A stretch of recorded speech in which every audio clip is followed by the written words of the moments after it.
It's a quiet kind of torture, loving someone who gives you glimpses of forever but only in moments. He says the right things. He touches your soul in ways no one else has. He makes you laugh like you've known each other in another lifetime. But when you need him most, he vanishes. When you ask for clarity, he dodges. When you bring up the future, he becomes distant. You're left overthinking, over-explaining, over-giving, and still underloved. He doesn't give you certainty. He gives you confusion wrapped in affection. He tells you he's just not good with words, but somehow always finds the right ones when he needs something. He claims he's been hurt before, but never pauses to think about how he's hurting you now. You try to be understanding. You make excuses. You wait. You wait for him to choose you fully, to commit, to show up, to finally give what he's been promising in pieces. But days turn into weeks, weeks into months, and still. You're not sure where you stand. He says he's not ready for a relationship, yet acts like he's in one. He holds your hand, but not your heart. He flirts with your soul, but stays loyal to his freedom. This isn't love, it's emotional convenience. You give the kind of loyalty people write poems about, but he only shows up when it suits him. You're not his girlfriend. You're not his stranger. You're his comfort zone, the in-between woman he leans on while figuring himself out, and the truth is, that's not fair. It's not fair to give your best to someone who doesn't even know if they want to keep you. It's not fair to romanticize the moments while ignoring the patterns. It's not fair to shrink your standards just to fit into someone else's indecision. You deserve a love that doesn't keep you guessing. You deserve peace, not puzzles. Because when a man is serious about you, you'll feel it, in his effort, in his consistency, in the way he makes sure you're never unsure. He won't just talk, he'll show. He won't run when things get deep, he'll dive in with you. He won't avoid the future, he'll invite you into it. A man who truly wants you won't confuse you. He won't leave you on read. He won't make you beg for presents.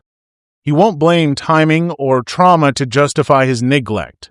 He will choose you clearly, loudly, and without hesitation. They tell you heartbreak is just part of life, that everyone goes through it, that it's how you know your love was real, but what if that's not true? What if you've been taught to accept suffering as love? What if heartbreak isn't something that has to happen, but something we unknowingly invite? Because, let's be honest, some of us are breaking our own hearts by loving in ways that abandon ourselves. We give too much. We hope too hard.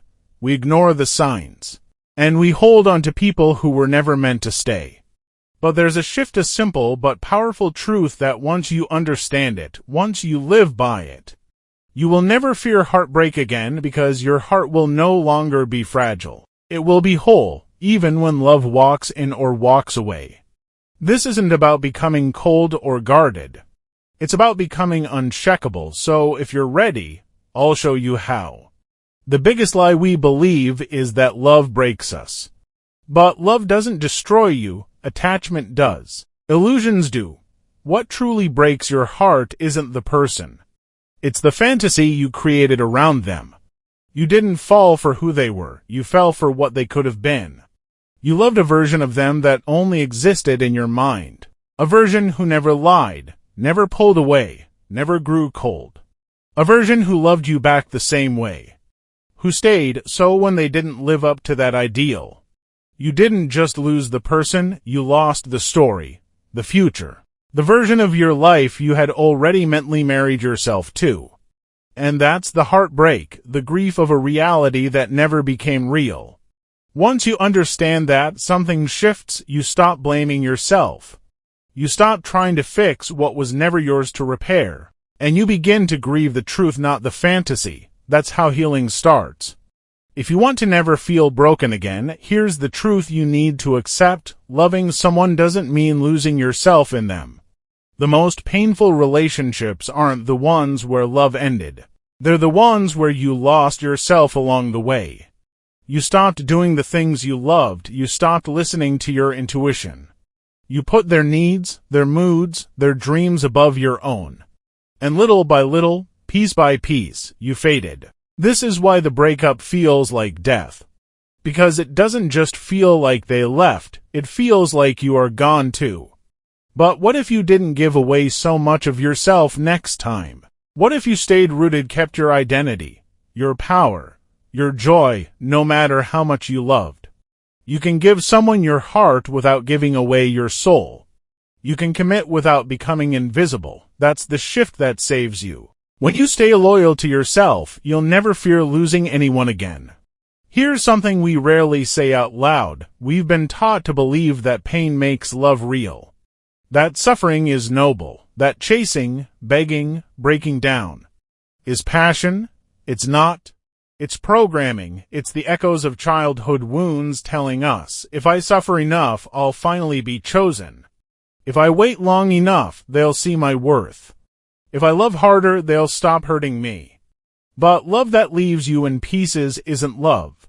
It's trauma reenacted in adult clothing. Real love is not chaos. It doesn't leave you second-guessing. It doesn't make you question your sanity. It doesn't punish you for having emotions or needs. If love feels like survival, it's not love. If you have to prove you're worthy of it, it's not love. Let go of the belief that love must be dramatic or destructive. Because once you stop romanticizing pain, you'll stop settling for it. Loving deeply doesn't mean clinging desperately. That's the secret most people never learn. Detachment isn't about being cold, it's about staying whole. It means this: I love you. I choose you. But if you no longer value me, I won't beg.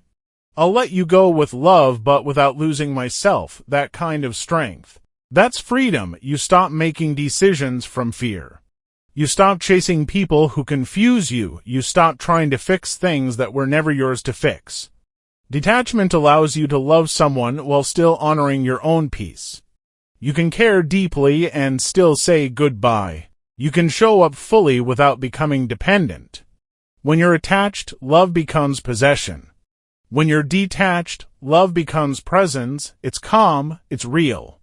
And it never breaks you because it doesn't require you to sacrifice your own worth. I feel safe with them. They're my everything. They make me feel whole. That sounds beautiful until they leave, and when they do, it doesn't just feel like heartbreak. It feels like homelessness, like the walls around your soul collapsed. Because when you make a person your home, you give them the power to take your peace with them. But people can't be your home, they can only visit. They can stay for a while, but your real home, it has to be you, your rituals, your self-respect, your healing, your solitude. When you build your emotional foundation inside of yourself, you're no longer destroyed when someone walks away. Because the house doesn't fall, it was never built on them. Let people be companions, let them be light. But never again make them your shelter. We all know the post-breakup cycle. Hit the gym, post the glow-up photos. Pretend like you don't care, but deep down, you're still checking if they watched your story, still hoping they'll reach out, still feeling like your worth depends on their regret. That's not healing. That's performing pain. True healing is quiet. It doesn't need an audience. It's done in the late nights where you finally delete the old messages. The mornings when you don't reach for your phone first. The moments you choose yourself over your old patterns. Healing isn't about making them miss you. It's about no longer missing the version of you that needed them to feel whole. So stop using your pain as a platform, use it as a path back to you. There's a kind of love that doesn't burn you. It doesn't confuse you. It doesn't play hide and seek with your heart. That love exists, but it only finds you when you stop chasing the kind that breaks you. The love that won't destroy you is the love that mirrors the peace you've built inside. It's the love that shows up clearly, consistently, and with care. It doesn't require performance. You don't have to shrink to fit it. You don't have to chase to keep it. It's the love that respects your silence, honors your boundaries, and values your soul. But it only comes after the storm, after you've rebuilt, after you've learned to sit with your own heart and say, I am enough with or without them. That's when it shows up, and when it does, you'll finally understand why nothing before ever worked. Because this time, you worked on you first. There's something powerful that happens when you stop chasing love and start embodying it. You stop looking for someone to complete you. You stop measuring your value by who stays. And you begin to realize something sacred. You are not waiting to be loved, you are remembering that you already are. By you, by your own spirit, by the way you show up for yourself in silence. In how you cry and still carry on, in how you fall and still rise. In how you forgive without forgetting your worth. Because this journey isn't about finding someone who will never leave. It's about becoming someone who will never leave themselves again. So no, you won't stay bitter. You won't harden your heart. You'll stay soft because softness is strength when it's backed by wisdom. And if one day they come back, saying they miss you, you'll smile kindly, not from pride but from peace. Because you'll know, they didn't lose someone who was perfect. They lost someone who finally chose themselves. LOL. You are not broken. You're a mosaic of lessons, strength, beauty, and scars. And the world has no idea how powerful you're becoming. This is how you rise. Not in anger, not in revenge, but in truth, and in love with yourself, first. You've made it this far, and here's what you need to hear now. You're not broken. You're becoming more self-aware, more grounded, more powerful. Every heartbreak you've survived didn't weaken you, it refined you. Every time you loved and lost, you discovered what parts of yourself were missing. And now, you're putting them back together. So don't close your heart, open it wisely. Protect it not with fear, but with wisdom. From this moment on, you don't lose yourself for anyone. You don't beg to be chosen, and you never again mistake suffering for love. Because you finally understand, the love that matters will never cost you your peace. And when you learn to be full without anyone else, no heartbreak will ever break you again. There's something powerful that happens when you stop chasing love and start embodying it. You stop looking for someone to complete you. You stop measuring your value by who stays. And you begin to realize something sacred. You are not waiting to be loved, you are remembering that you already are. By you, by your own spirit, by the way you show up for yourself in silence.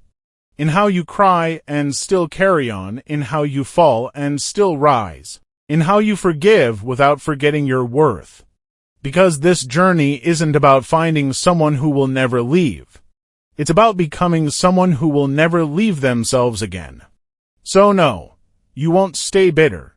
You won't harden your heart. You'll stay soft because softness is strength when it's backed by wisdom. And if one day they come back, saying they miss you, you'll smile kindly, not from pride but from peace. Because you'll know, they didn't lose someone who was perfect. They lost someone who finally chose themselves. LOL. You are not broken.